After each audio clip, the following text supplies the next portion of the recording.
Antes de hacer preguntas y armar un pequeño debate, van a intervenir los compañeros de Uruguay y de Brasil. El compañero Fausto del MDO de Uruguay.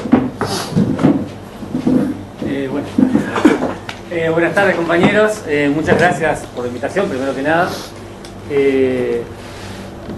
Nosotros en Uruguay hemos vivido el mismo proceso que vivió toda América Latina, ¿no? O sea, la profunda crisis de fines de los 90 provocó movilizaciones populares en toda nuestra América y la salida que se encuentra por parte de los diferentes procesos burgueses fue este tipo de gobiernos.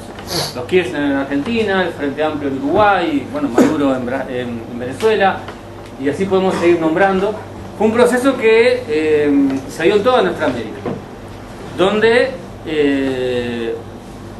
diversos sectores, porque por ejemplo en Venezuela estamos hablando de un sector que proviene de las Fuerzas Armadas, en Argentina el peronismo, en Uruguay el Frente Amplio tiene profundas raíces de la izquierda, ¿no? O sea, está formado principalmente por sectores que vienen de la tradición comunista, el Partido Socialista, el MLN Tupamaros, sectores que tienen una amplia tradición y una mística de izquierda. Sin embargo, vienen a cumplir la misma función en todos lados. Por un lado, encauzar esas luchas populares hacia una salida institucional, donde con mayor o menor intensidad esas instituciones burguesas temblaron. La burguesía no podía seguir gobernando como venía haciéndolo con los partidos tradicionales, manteniendo los niveles de consenso necesarios para la democracia burguesa. No había consenso político para una salida mediante dictaduras militares, como fue en la década finales de los 60, principios de los 70, y lo que ocurre fue el recurso de esto, ¿no? El reformismo, el populismo, las diferentes vertientes de estos movimientos que, apoyados en luchas populares, aprovechando provenir de sectores populares, se presentan a la cabeza de estas luchas para encauzarlas hacia una salida que procura reestructurar la institucionalidad burguesa. Y ahí hay dos grandes objetivos, por lo menos, que estos sectores intentan cumplir. Por un lado, eso, en el espacio político, nosotros decíamos ya en esa época que la función que vienen a cumplir estos partidos es reciclar la derecha. Es decir, dar un respiro, generar un lavado de cara, para que hoy podamos tener ustedes acá un Macri, para que pueda haber en Brasil un Temer, en Chile un Piñera, es decir, para que esa derecha tradicional, desgastada, que no contaba con ningún consenso de masas, tuviera el respiro necesario para reconstituirse. Pero al mismo tiempo mantener asegurada la explotación capitalista, recomponer la situación de crisis que se había dado, y en base a una enorme pérdida salarial, un enorme desempleo, una enorme pérdida de fuerzas productivas que se da a principios de los 2000, comienza la recomposición con la subida de los precios de las materias primas. Y lo que hacen estos partidos, el Frente Amplio en Uruguay, el kirchnerismo en Argentina, Maduro en Venezuela, Chávez en Venezuela primero, el PT en Brasil, es asegurar el saqueo. No solamente la burguesía mantuvo su tasa de ganancia en esa década, sino que la aumentó espectacularmente. No solamente mantuvieron la estructura productiva nuestra de subordinarnos al imperialismo, al capital transnacional, como bien explicaba el compañero, sino que además lo profundizó.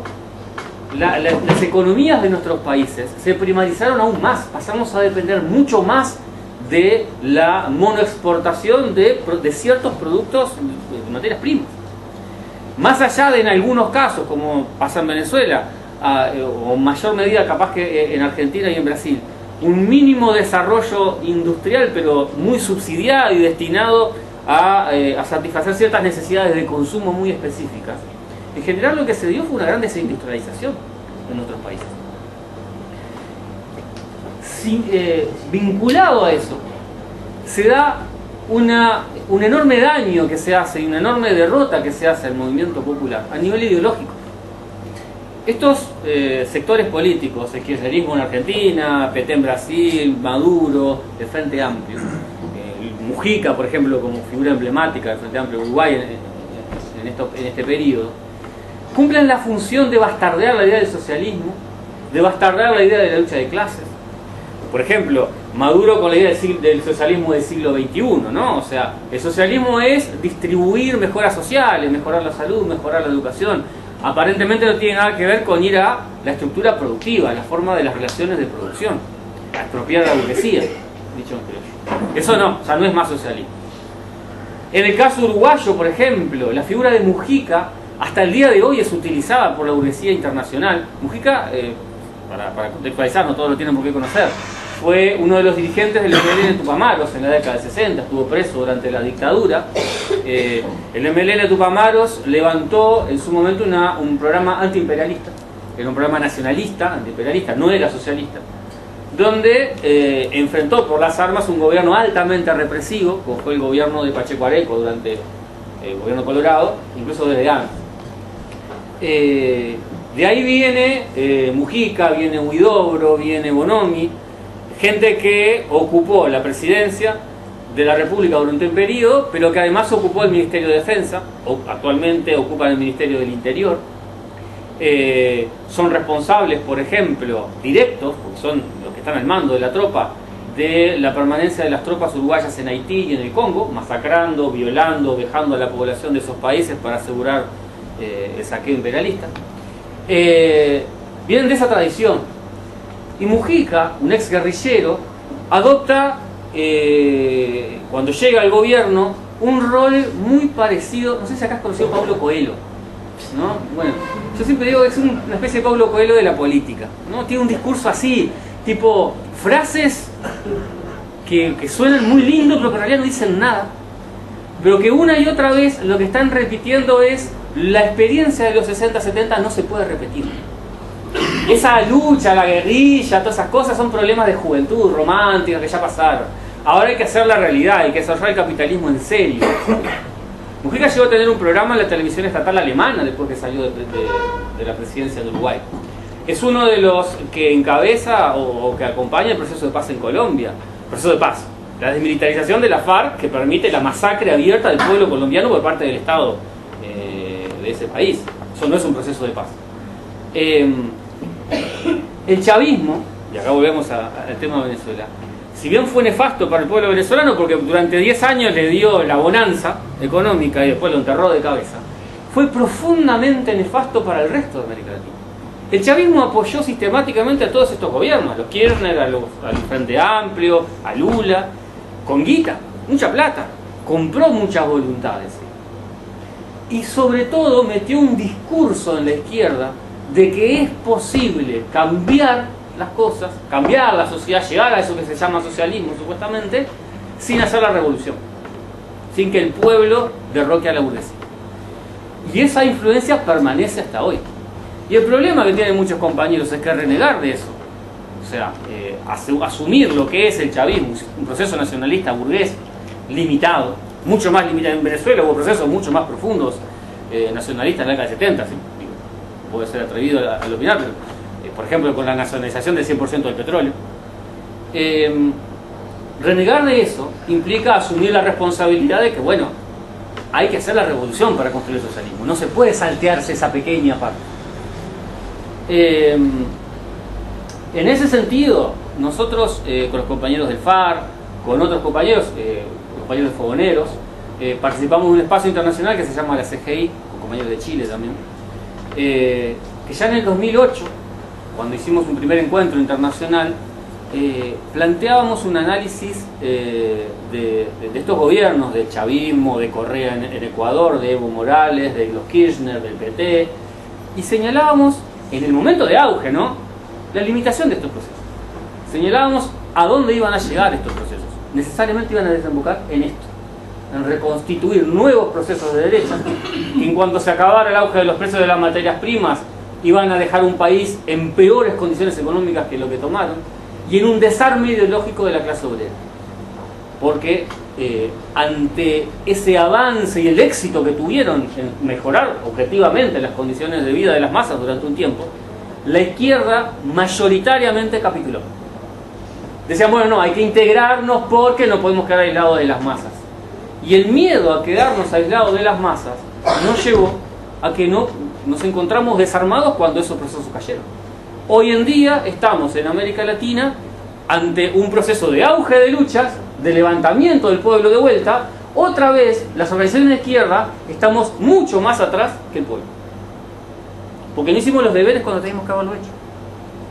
Nuevamente venimos a un proceso de auge de luchas y la izquierda revolucionaria, la izquierda serio, sigue estando desunida, debilitada, discutiendo cómo vamos a hacer, qué programa tomamos, y volvemos a discutir lo mismo. Volvemos a discutir si hay que apoyarnos en los Kirchner, si hay que defender a Maduro contra el imperialismo, si hay que defender a Lula cuando lo meten preso por corrupto sus propios amigos burgueses. Y volvemos a caer en el mismo proceso. Entonces, creo que si bien la situación nos obliga a luchar ahora más que nunca, tenemos que aprender de la experiencia. No podemos repetir un 2001 en Argentina, digamos. En el sentido siguiente, ¿no? En que el pueblo no echa un presidente. Lo que no podemos hacer es echar a un presidente para poner a un Duhalde. Y vamos camino a eso si nosotros seguimos con una política de seguidismo a estos planteos nacionalistas burgueses. Porque ahora está imponiéndose el planteo del menos malo de vuelta. Y ya pasamos por esto y parece que nos olvidamos. Entonces me parece que lo central de estas experiencias que podemos compartir en toda nuestra América es aprender eso, la necesidad. Y ahí yo me quiero centrar en el planteo que hace el compañero. Nosotros discutíamos con compañeros sobre el tema Venezuela, pues es un tema que define mucho la política.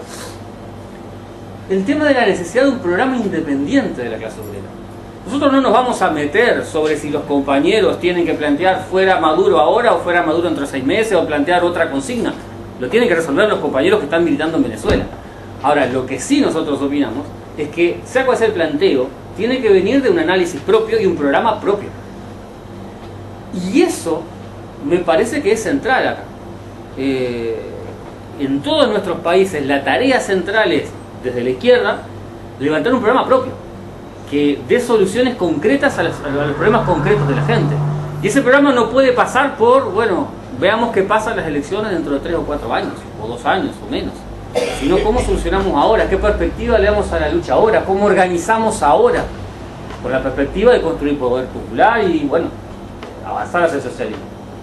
Entonces me parece que la tarea fundamental nuestra es nosotros mismos desmitificar todo esto, desmitificar a los Mujica, desmitificar a los Maduro, a los Lula, a los Evo que todavía siguen en el gobierno, y abocarnos a la tarea de decir, bueno, es necesario construir una propuesta de clase, una propuesta independiente, una propuesta de la izquierda. Y esa tarea es común para todos nosotros. Creo que esa es la principal enseñanza que nos deja todo esto.